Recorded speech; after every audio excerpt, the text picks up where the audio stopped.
भक्त थे, उनका नाम था गणपति भट्ट। क्या नाम था? गणपति भट्ट। गणेश जी के बहुत बड़े भक्त थे।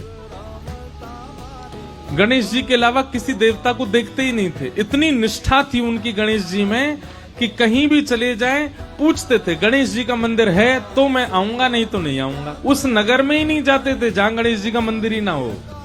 ऐसी निष्ठा उनकी। निष्ठा एक बात होती है, कट्टरपंथी होना अलग बात होती है। हम लोगों को कट्टरपंथी नहीं होना चाहिए, निष्ठावान होना चाहिए। कैसा होना चाहिए? निष्ठावान। जिस देवता को आप भजते हो उसके प्रति पूर्व निष्ठा रखो, पूर्ण निष्ठा रखो। अब ऐसे तो हनुमान चालीसा में गोस्वामी तुलसीदास जी लिखते हैं, और देवता चित्त न धरहि हनुमत से ही सर्व सुख करहि। अब इसका अर्थ क्या है कि और देवताओं को मत पूछो, ऐसा नहीं है। ऐसा कह रहे हैं गोस्वामी जी, यदि आप हनुमान जी के उपासक हो तो एक बार पूर्ण निष्ठा से श्री हनुमान जी को ही भज के देखो, हनुमान जी के प्रति भाव रखो। इसका मतलब यह है कि फिर गणेश जी के पास जाओ ना तो गणेश जी से भी प्रार्थना करो, हे गणपति भगवान हमारी हनुमान जी में और निष्ठा बढ़ जाए। फिर महादेव के पास जाओ तो महादेव से कहो, हे महादेव हमारी हनुमान जी में और प्रेम हो जाए। कभी देवी के मंदिर में जाओ तो देवी से भी जाके ये प्रार्थना करो, हे वैष्णो देवी मैया हनुमान जी से हमारा और प्रेम हो जाए। अब आप जा तो सब जगह रहे पर हर जगह मांग क्या रहे? अपने इष्ट से प्रेम। आप जाते सब जगह हैं, भजते सबको हैं, सिर सबके सामने झुकाते हैं, पर आपके चित्त में एक ही देव बैठे। ऐसी निष्ठा यदि आपकी है तो जो देव है ना वो देव आप पर कृपा निश्चित करेंगे। जैसे हम वृंदावन वासी हैं, हम तो एक ही के उपासक हैं। कौन के? टेढ़ी टांग वाले के उपासक हैं। हमारा तो बंसी वारो श्याम, मुरली वारो श्याम, वही है। अब भले ही हमको महाकाल जाना पड़े, भले ही हमको वैष्णो देवी जाना पड़े, भले ही हमको बंबई के सिद्धि विनायक जाना पड़े, भले ही हमको पूना के डगरू सेठ हलवाई गणेश जी के दर्शन करने जाना पड़े, कहीं भी जाएं, शनि देव के मंदिर में जाना पड़े, सब जगह जाते हैं। लेकिन जाकर के प्रार्थना क्या करते हैं? हे शनिदेव महाराज, आप जिनकी आराधना करते हो ऐसे भगवान श्री कृष्ण से हमारा और प्रेम हो जाए। हे गणेश जी महाराज, आप जिन श्री कृष्ण से बहुत प्रेम करते हो उनसे हमारा अति प्रेम हो जाए। हे वैष्णो देवी मैया, आप जिनकी बहन हो ऐसे श्री कृष्ण आपके भैया से हमारा और प्रेम हो जाए। इसको कहते हैं निष्ठा। कट्टरपंथी जिसकी होती है वो क्या करता है? गणेश जी का उपासक है, देवी का मंदिर आ गया तो ऐसे निकलेगा, मैं तो देखूंगा भी नहीं, मैं तो अंदर जाऊंगा भी नहीं, मैं तो एक एक को पूछता हूं। ऐसा नहीं। जहां भी जाओ अपने इष्ट को चित्त में धारण करके जाओ। गणपति भट्ट नाम के भक्त थे। आप जगन्नाथपुरी गए, किसी ने आपसे कह दिया जगन्नाथपुरी में तो गणेश भगवान विराज रहे हैं, तो गणपति भट्ट पहुंच गए जगन्नाथपुरी। अब जगन्नाथपुरी जाकर के लोग बागों से बोले, हाँ भैया गणेश जी कहाँ विराज रहे हैं, मुझे दर्शन करना है। तो किसी ने कहा, बोले ओहो तुमको किसी ने बुद्धू बना दिया है, यहाँ गणेश जी का मंदिर थोड़े ही है, जगन्नाथ भगवान तो साक्षात श्री कृष्ण है। अब जैसे ही सुना कि जगन्नाथ भगवान श्री कृष्ण हैं, गणपति भट्ट तो बड़ा व्याकुल हो गया, समुद्र किनारे जाकर के बैठ गया। बोले कि मेरे साथ तो छल कर दिया, मेरे साथ कितना बुरा अत्याचार किया, गणेश का नाम लेकर के मुझको जगन्नाथपुरी बुला लिया और यहां तो भगवान कृष्ण का मंदिर है।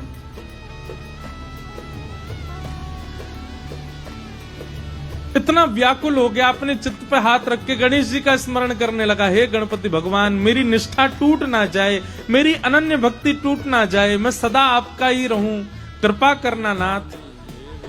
उसकी निष्ठा पर जगन्नाथ भगवान इतने रीझ गए। वो निष्ठा किस में रखता है? गणेश जी में। पर गणेश जी के प्रति निष्ठा इतनी अटूट थी कि जगन्नाथ भगवान उससे रीझ गए और जगन्नाथ भगवान ने मन बनाया, बोले कि ये इतना गणेश जी का उपासक है, मुझे इससे मिलना है। और जगन्नाथ भगवान एक नन्हे से बालक का रूप धारण करके गणपति भट्ट के पास आ गए। भगवान एक नन्हे से बालक का रूप धारण करके गणपति भट्ट के पास आ गए। भैया तुम क्यों रो रहे हो? बालक बन के आए। गणपति भट्ट कहने लगा, क्या बताऊं, मेरे को गलती से यहाँ भेज दिया, मुझे बोला था कि मंदिर में गणेश भगवान है, पर यहाँ तो श्री कृष्ण बैठे हैं और मैं तो गणेश जी के अलावा अब किसी को नहीं मानता, मेरे इष्ट तो केवल गणेश जी हैं। तो भगवान छोटे से बालक के रूप में गए थे। गणपति भट्ट से बोले, अरे नहीं, तुमसे किसी ने झूठ बोला है। यहाँ जगन्नाथ जी जो हैं वो कृष्ण नहीं है, वो गणेश जी ही हैं। तुम जाओ, जाकर के उनका दर्शन करके आओ। गणपति भट्ट बोला, किसकी बात मानूं? मुझसे कोई कह रहा था कृष्ण है, तुम कह रहे हो वो गणेश जी हैं। तो बालक ने कहा, एक काम करो, तुम किसी की बात मत मानो, आंख पे पट्टी बांध करके चलो और गणेश जी के सर्वांगीण अंग का तुमको अनुभव है, लंबी सूंड है, बड़े बड़े कान है, तुम छी करके जगन्नाथ जी को देख लेना। अगर उनकी सूंड लगे, उनके कान लगे, लंबोदर लंबा पेट लगे, तो अपनी पट्टी खोल के दर्शन कर लेना। गणपति भट्ट बोला, हाँ ये काम करता हूँ। तुरंत उसने आंख पे पट्टी बांधी और जगन्नाथ जी के मंदिर में पहुंच गया। अभी तो नियम बंद हो गया, पहले ऐसा नियम था कि जगन्नाथ जी को आप हृदय से लगा सकते थे। जगन्नाथ जी की ऐसी भुजाएं है ना, वो इसीलिए है ताकि जो भी दर्शनार्थी आए सबको मेरे हृदय से लगाओ।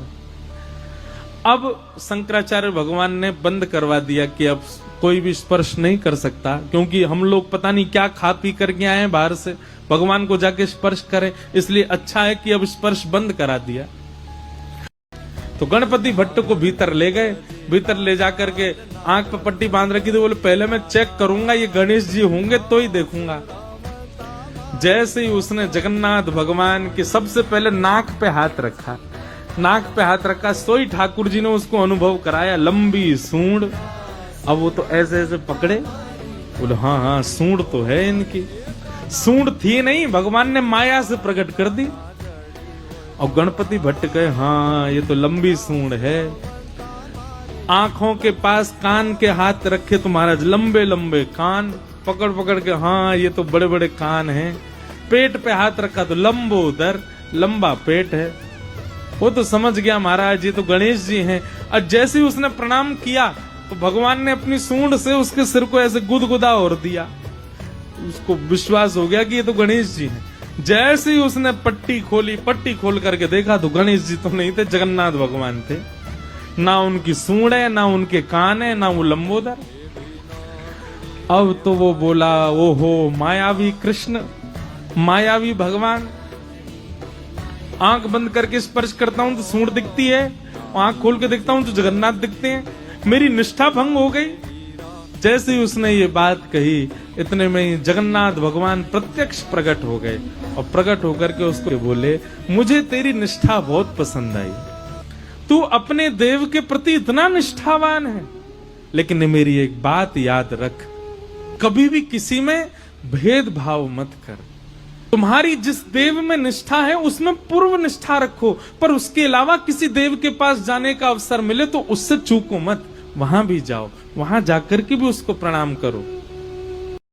ये सब मेरा ही विलास है, मैं ही गणपति हूं, मैं ही शिव हूं, मैं ही हनुमान हूं, मैं ही जगन्नाथ हूं, मैं ही भद्रकाली हूं, मैं ही वैष्णो देवी हूं, ये सब मेरा विलास है। इसलिए तू किसी भी प्रकार से भेद दृष्टि मत रख, क्योंकि भेद दृष्टि भक्ति में अपराध है। इसलिए इस अपराध के भागी मत बनो गणपति भट्ट। तुम गणेश के उपासक हो, इसका मतलब यह नहीं कि तुम अन्य देवताओं का तिरस्कार करो। इसलिए अपनी भक्ति को और पुष्ट करो, सब देवों में अपने गणपति का दर्शन करो। तब उस गणपति भट्ट का जो संशय था वो दूर हुआ, उसने जगन्नाथ भगवान को प्रणाम किया। तो भैया निष्ठावान बनिए। कई लोग कहते हैं, बोले हिंदू वैदिक समाज में, हमारे सनातन धर्म में इतने सारे देवता, किसको पूजें? किसी एक को पकड़ लो बस, और बाकी सबको क्या करें? बोले बाकी सबको उसी के भाव से प्रणाम करो, निष्ठावान रहो। हमारा हिंदू वैदिक सनातन धर्म बहुत सुंदर है। यहां पर हम सबको एक प्रकार से अंग्रेजी में कहूं तो चॉइस मिली हुई है भाई, जैसी तुम्हारी निष्ठा हो उस देवता के श्री चरणों में प्रणाम करो, उस देवता को भजो, दल बदलू मत रहो। जैसे कोई अन्य देव की प्रशंसा सुनते हो तो अपने इष्ट का त्याग कर दो, ऐसा कभी मत करो। पर हां, वृंदावन रीति में जब आप जाओगे, वृंदावन भजन भाव में जब आप जाओगे, तो वहां राधा कृष्ण को आप अलग नहीं मान सकते, वहां ये दोनों आपके